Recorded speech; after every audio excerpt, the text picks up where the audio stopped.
Ana, Jair Bolsonaro está muito tímido ainda na campanha de Ricardo Nunes.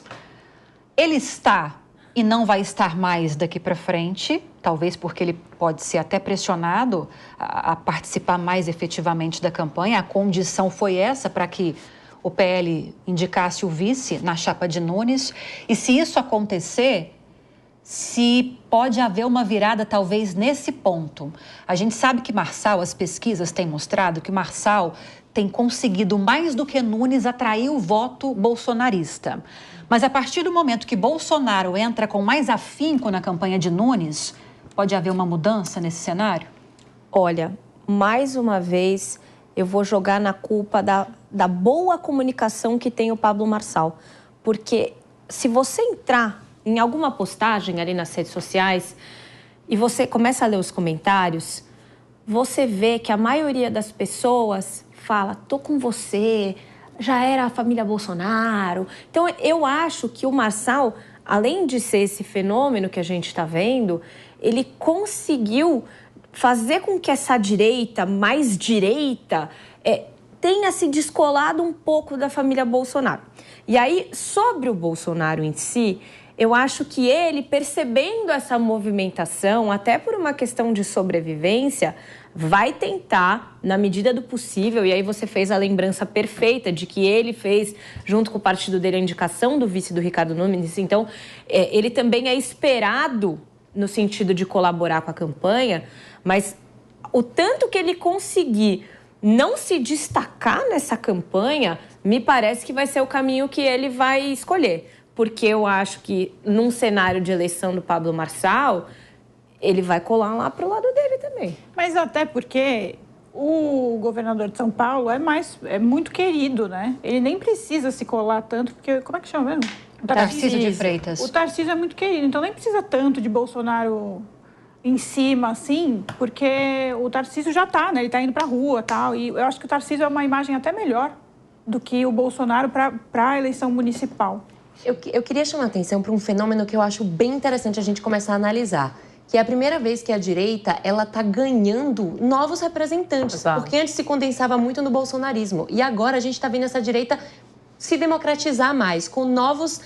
Quem sabe aí não vem um tarcisismo, mais um centro-direita. Estou aqui chutando um marçalismo. Então, assim, a gente vê que a direita ela está se diversificando. O próprio Novo também está ganhando destaque. Então, assim, 4 novas frentes aí para a direita. Eu acho isso interessante porque traz mais riqueza ao debate e não fica condensado numa figura só. Mas divide o voto.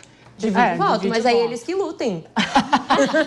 É bom para o eleitor, os candidatos que lutem. Mas sabe, tem uma coisa interessante que a gente está vendo agora na Prefeitura de São Paulo, na disputa, que tem uma crise nessa nova direita, né? E eu acho que uma coisa que está ficando clara é que os sentimentos e os valores do bolsonarismo, talvez eles sejam maiores do que o próprio Jair Bolsonaro. Por quê? Porque o Ricardo Nunes ele ainda não conseguiu convencer os eleitores dessa nova direita de que ele é o bolsonarismo, de que ele está de acordo com esses valores dessa nova direita que emergiu, como a Camila Rocha fala, né? Então, quem está fazendo isso é o Pablo Marçal. Tanto é que as pessoas estão falando assim, o Marçal está falando aquilo que a gente acredita, o Ricardo Nunes não.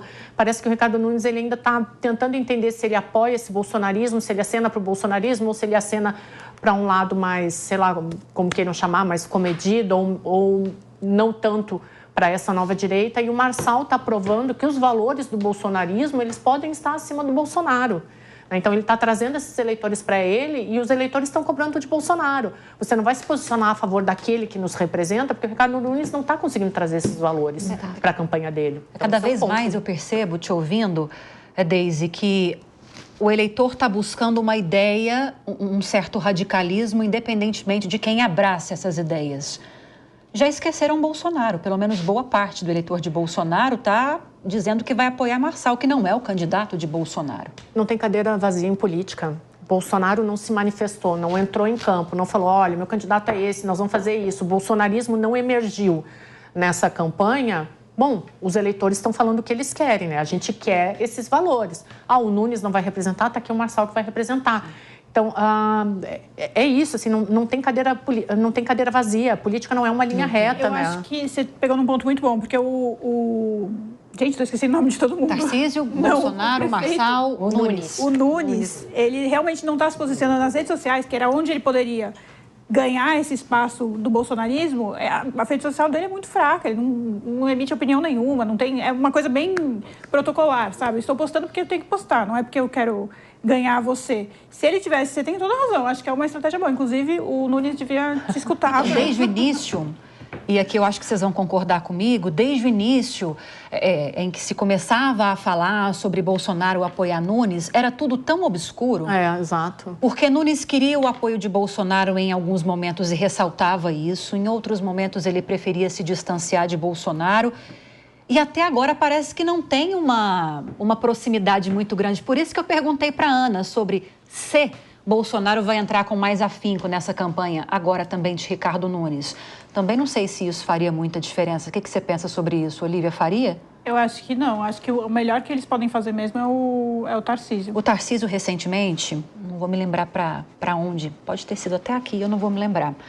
Recentemente, ele fez duras críticas a Marçal, não diretamente. Ele foi questionado a respeito da decisão da Justiça de suspender os perfis de redes sociais do Marçal que estariam reproduzindo de forma irregular esses cortes para a campanha dele.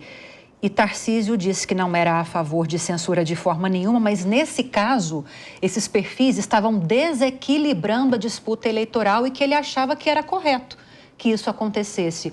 E aí, para mim, ficou muito claro, né?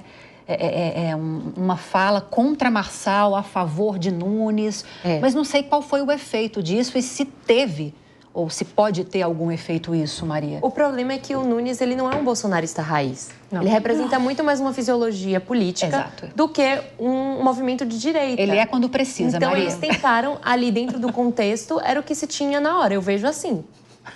Eu nem sei como ele chegou onde ele chegou, porque ele não tem uma personalidade muito forte, ele não tem proposta, ele não tem um... Então, é aí que está esse fisiologismo, na minha opinião. Ele foi muito apoiado pelo Bolsonaro e ele chegou muito apegado. Apoiado é apegado a Bolsonaro. Depois que ele conseguiu caminhar um pouco mais sozinho, ele deu aquela distanciada. Em alguns momentos, dependendo da pauta, ele se aproximava. Em outros momentos, ele se distanciava. Eu não diria que Tarcísio é bolsonarista. O que você diria, Deise? Então, ou depende do momento? Depende do momento, mas o Tarcísio está conseguindo se descolar muito bem. Eu lembro que logo que ele se elegeu para o governo do Estado, a gente tinha muito debate sobre isso, né? Como que o Tarcísio vai fazer se ele for, por exemplo, candidato à presidência da República, né? Que agora a gente acha que ele vai tentar a reeleição para o governo do Estado.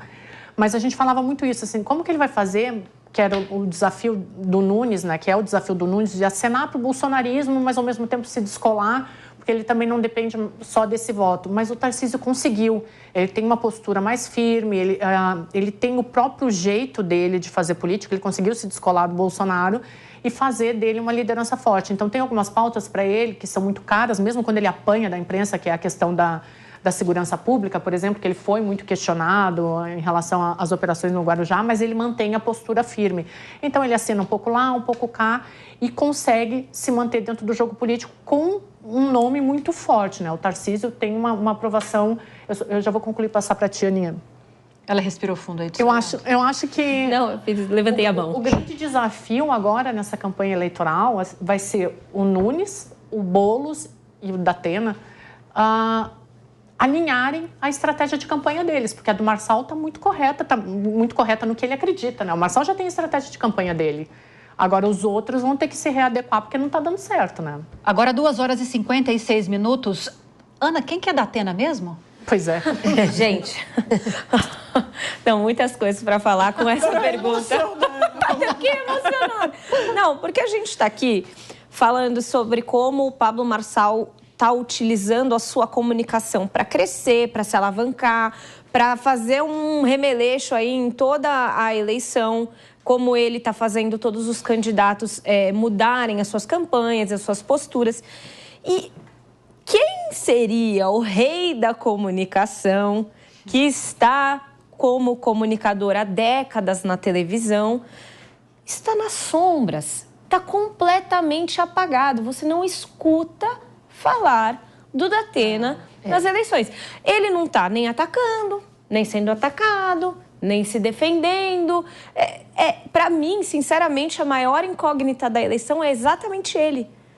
Porque ninguém sabe a que ele veio, o que ele está fazendo e por que ele não faz aquilo que ele faz de melhor, que é se comunicar. Você não escuta a voz dele em lugar nenhum. Você abre as redes sociais, tem a Tabata brigando com o Marçal, tem o Boulos falando que não usa droga, tem todo mundo, tem a Marina Helena. Exato, apoiando o Marçal. Mas você não vê o Datena. Até a Joyce... Não, Parece que o gente, Datena a não Joyce queria estar lá. querendo o Marçal, o Marçal não mas quer a você sabe Joyce. que Me dá a impressão que ele não queria estar lá, o Datena. Me parece que ele, inclusive, fez um relato semelhante a isso em algum momento, de que, tipo, ele tinha mais a pretensão de ser um vice do que propriamente um candidato. Será que ele vai se arrepender de não ter aceitado ser Só que, candidato? cara, só que assim, gente, vamos lá. Ele, por, sei lá, umas 6 eleições, foi até a boca e desistiu de se candidatar.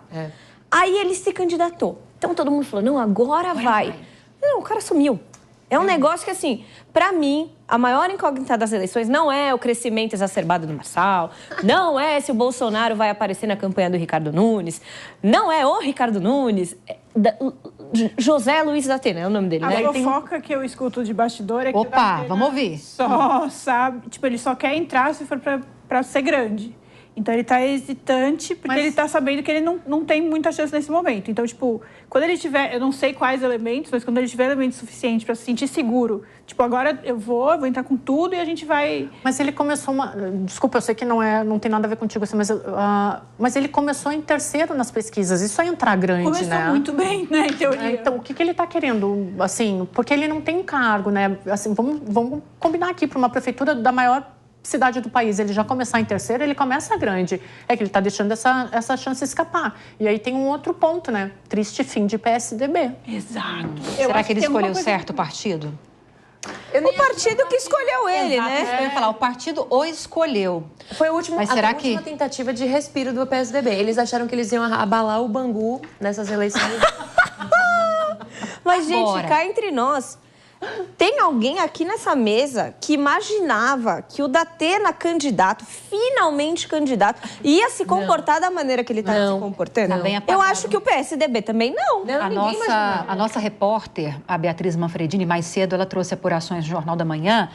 E segundo essas apurações dela, pode ser que há uma grande possibilidade, da mesma forma que pode haver a dobradinha no debate de domingo entre Marçal e Marina, pode haver de Datena e Tabata Amaral. Não sei se isso surtiria algum efeito. Não Eu acho sei que isso se... é pior pra Tabata nesse Pior momento. pra ela, Pode você ser acha? ruim.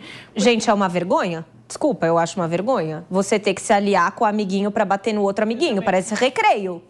Eu tô achando Ela um chegou a absurdo. mencionar isso, eu acho, viu? Sobre essa possibilidade de os dois atuarem juntos. Então, mas então eles deveriam ter mantido o plano inicial, que era ele ser o vice dela. Exato. Desculpa, eu acho que tira a seriedade de qualquer candidatura você fazer plano com o amiguinho pra atacar o amiguinho. Quinta série, né? Não dá. Quando você não fala e faz, é ruim. Quando você anuncia que vai fazer, pode Não, ser mas pior o você não fala e faz pode ter sido uma coincidência. Aconteceu ali, foi no embalo. A política Agora... tá cheia de coincidências mesmo. Não, sério, pra mim não dá. Vocês querem falar algo mais nesse assunto? Nossa, a gente por mim- pode ir. Por mim, o Eu acho programa que ficava só isso. Tá bom, vamos lá. Gente, essas são as eleições do século, né? Será que o que estavam prevendo que essas eleições seriam um retrato da nacionalização, né, da polarização, agora é a eleição nacional que vai ser a municipalizada. Sabe o que eu ouvi, 2026 Maria? vai ser Exato. São Eu Paulo. ouvi, não vou dizer de quem, mas eu ouvi, não é ninguém assim da política não, tá? Já vou dizendo. É alguém próximo assim meu. Dizendo que a política aqui em São Paulo está parecendo campanha de interior por causa do comportamento dos candidatos, assim. Eu concordei, deu uma tá? desequilibrada, né? O Marçal é. tirou o nosso profissionalismo político. Não quero falar mal do Marçal, porque senão o hate vem pesado, né? Então, gente, Marçal é incrível, tudo de bom, excelente comunicador, mas o nível dele de conversa é muito baixo, muito abaixo. Não dá pra gente... Ele não fala de propósito, o cara não para falar de propósito. Ele só fala dele mesmo, ele só fala de valores, ele não chega a falar, então eu vou fazer isso. E quando fala fala merda. Então, é complicado. Agora o hate vem pesado. Lamento. Não, é só pra fechar. Com base aí no que a Olivia falou, maravilhoso, inclusive. Eu acho que fica uma sensação de tristeza para aqueles que realmente gostam de política. É isso. E que gostam da cidade de São Paulo, porque eu sempre falei isso aqui, muita gente fala, as eleições municipais são aquelas que mais nos afetam diretamente, porque é o buraco da rua, é o trânsito da cidade, é onde eu vou tomar minha vacina. Então, assim, é o nosso dia a dia. E, de repente, a gente simplesmente vive numa cidade cheia de problemas, cheia, eu não posso descer aqui embaixo com meu celular na mão que alguém vai passar de bicicleta e vai tomar. E você não escutou desde o início das pré-campanhas, não estou nem falando só do momento da campanha, mas desde o início você não escutou de praticamente nenhum candidato, nenhuma proposta. Ou seja, nós estamos à mercê de ter 4 anos de um governo que a gente não sabe o que esperar. Porque eu vejo carteira de trabalho voando, cocaína pra lá, maconha pra cá. E eu não sei quem vai tapar o buraco que tem na minha rua ou quem vai garantir que a energia da minha casa não vai acabar, entendeu? Eu discordo de você. Eu sei que eu sou enviesada, porque eu sou amiga tanto da Marina quanto da Tabata, então é complicado, que eu sempre vou defender as duas, mas as duas falam bastante de proposta. Elas têm propostas sólidas, cada uma numa esfera. Mas não conseguem passar essa proposta para o público. A Tabata falou com todas as letras no debate. Não, porque a minha pauta vai ser fazer a educação, né? Como é que chama? Ensino básico, a escolarização, a alfabetização. A gente vai atingir a alfabetização... Na idade certa. Plena. Aí o Marçal virou e falou, eu não entendo como isso não virou um corte. O Marçal virou e falou assim, ela fica com esse papo aí de educação, isso é papo furado. Gente, como que o cara fala isso? Só que aí, a minha crítica ela caiu. Porque agora ela não posta mais vídeo falando que ela vai alfabetizar as crianças. Ela posta vídeo falando que o Marçal tem ligação com sei lá onde. Um bom ponto. É isso que incomoda. Porque todos os candidatos, de alguma forma, foram impactados pela presença dele, pelo crescimento dele. E o debate, que já era raso, quem estava disposto a trazer propostas, agora está perdendo tempo para falar mal do coleguinha. Mas esse é o novo jeito de fazer política. É o que eu falei agora. Ou seja, está todo mundo lascado. Lacração e resultados imediatos. Esquece. Ninguém quer mais proposta propositiva. Porque as pessoas, elas estão lá passando nas redes, elas têm o quê? Paciência para ver 10 segundos de vídeo? Não dá. A oferta é imensa. Então, para você passar 1 minuto explicando a sua proposta para a educação, não vem... Maria, são 3 segundos, né? Os 3 primeiros segundos. Exato. Gente, assim, imagina. Por favor, pessoal, se eduquem politicamente. É importante demais para a nossa sociedade. Entrem no site do TSE, leiam os planos de governo, procurem entender o que os candidatos vão falar. Mas gente. Eu já falei, eu acho que tinha que ter horário político obrigatório nas redes sociais. Você abre o Instagram e tem lá. Eu já falei, mas é verdade. Ana, o pessoal ia assistir seriado no Netflix. Mas aí no Netflix também coloca lá. Só se colocar no streaming. Ligou o liquidificador, tem lá o horário político, entendeu? Tem onde quiser. Até a Alexa tem que começar. Alexa, todo mundo. E esse é um desafio que eu até coloco aqui na mesa. Eu sei que não cabe a nós fazermos isso. Nossa função é procurar o plano de governo, como disse a Maria, mas se nós temos uma política hoje radicalizada, em que a população quer ver esse tipo de comportamento, os 3 primeiros segundos que a Deise destacou aqui são aqueles 3 primeiros segundos de fala que vão atrair o eleitor para continuar assistindo ou ouvindo, ou o eleitor vai desistir. Como cativar esse eleitor, então, da forma correta?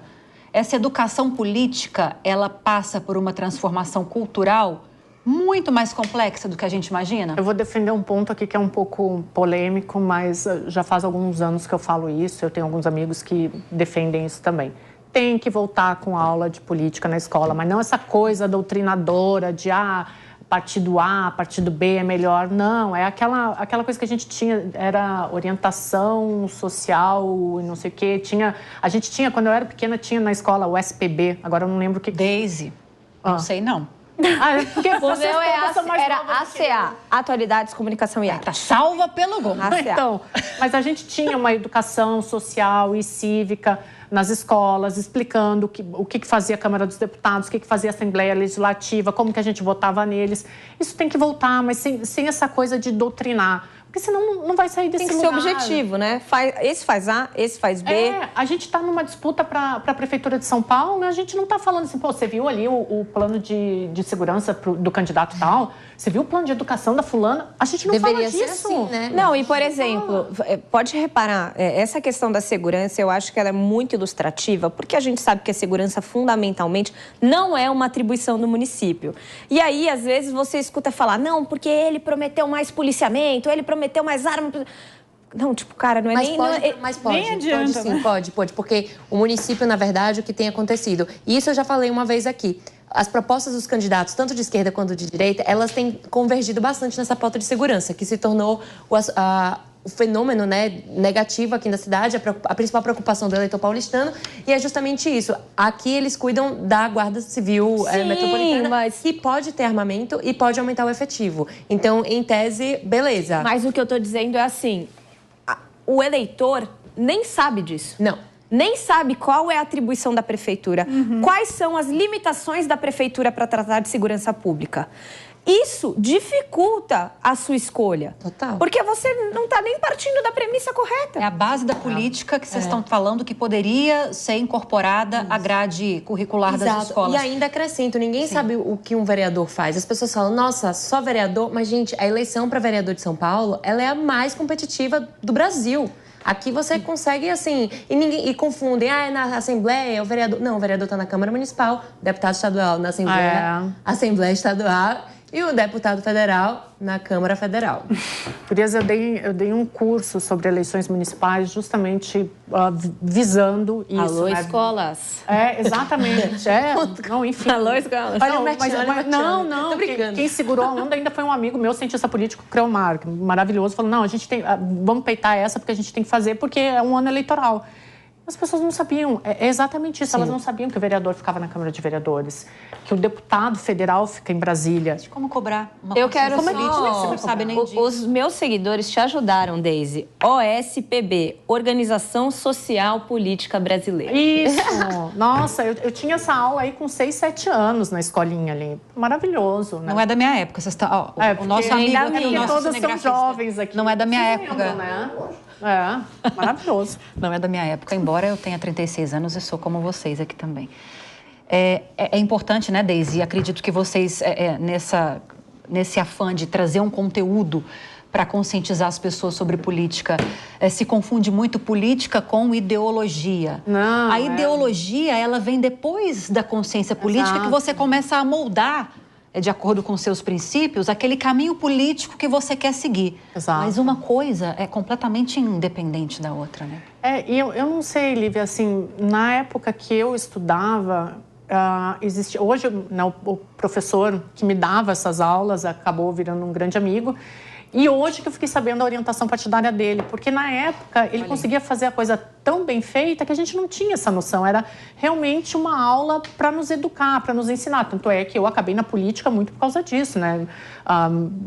Porque ele falava, vocês têm que procurar entender o que são os partidos políticos, vocês têm que entender por que aquele vereador que vocês veem passando na rua, ele é importante. Eu acho que uma coisa que foi fundamental também é ensinar o distanciamento, né, o não apego emocional com o político, até para que você possa cobrar de novo, né? Ontem eu estava conversando com os jornalistas e aí uma jornalista falou assim, por que o isentão é tão criticado?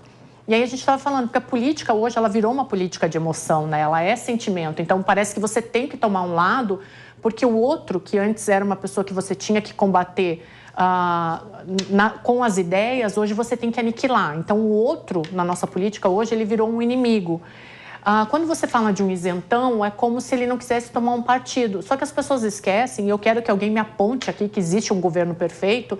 Não existem governos perfeitos. Então, todos os governos, eles são passíveis de crítica a partir do momento que você consegue manter racionalidade na análise. A partir do momento que você se envolveu, acabou. Aí vira paixão, aí vira briga. E eu acho que essas aulas de OSPB, elas traziam muito isso pra gente. Adorei. Era muito legal. Mesmo porque que a gente vive num sistema político que é difícil um governo... Vamos pegar o Lula, que é o governo de hoje, o presidente Lula. Ele consiga implementar uma política completamente de centro-esquerda ou esquerda? Aí a análise é sua que está nos acompanhando. Porque o nosso sistema político, o nosso presidencialismo de cooptação, como diria aqui a nossa amiga Deise, não permite isso. A gente tem um Congresso majoritariamente conservador e sozinho o Lula não faz política. Não tem como. E assim, a Ana estava tocando aqui no PL da anistia. Cadê a galera que torce por político reclamando que todos os partidos políticos votaram a favor da anistia deles? Agora, no Congresso Nacional, estão acabando com ficha limpa, um projeto de iniciativa popular. Cadê a galera falando, pô, meu político é sério, que meu político está destruindo, ficha limpa? Então é isso, tem que deixar essa emoção de lado, porque, desculpa, não tem governo perfeito, não existe. Então a gente tem que cobrar. O nosso papel não é ser apaixonado por um político e acreditar que ele é o salvador da pátria. Não, é fazer crítica, é cobrar como ele tem que ser cobrado, né? Mas... Engraçado falar disso, até estava lendo uma reportagem sobre isso, falando do debate presidencial norte-americano, e falava que o último debate moderado foi o Romney com o Obama, salvo me engano, que era o político que a gente via lá daquela época, que durante um período prevaleceu, né? O atual político mainstream, que é aquele cara mais centrado, moderado, e hoje em dia a gente não vê mais isso em nenhuma esfera.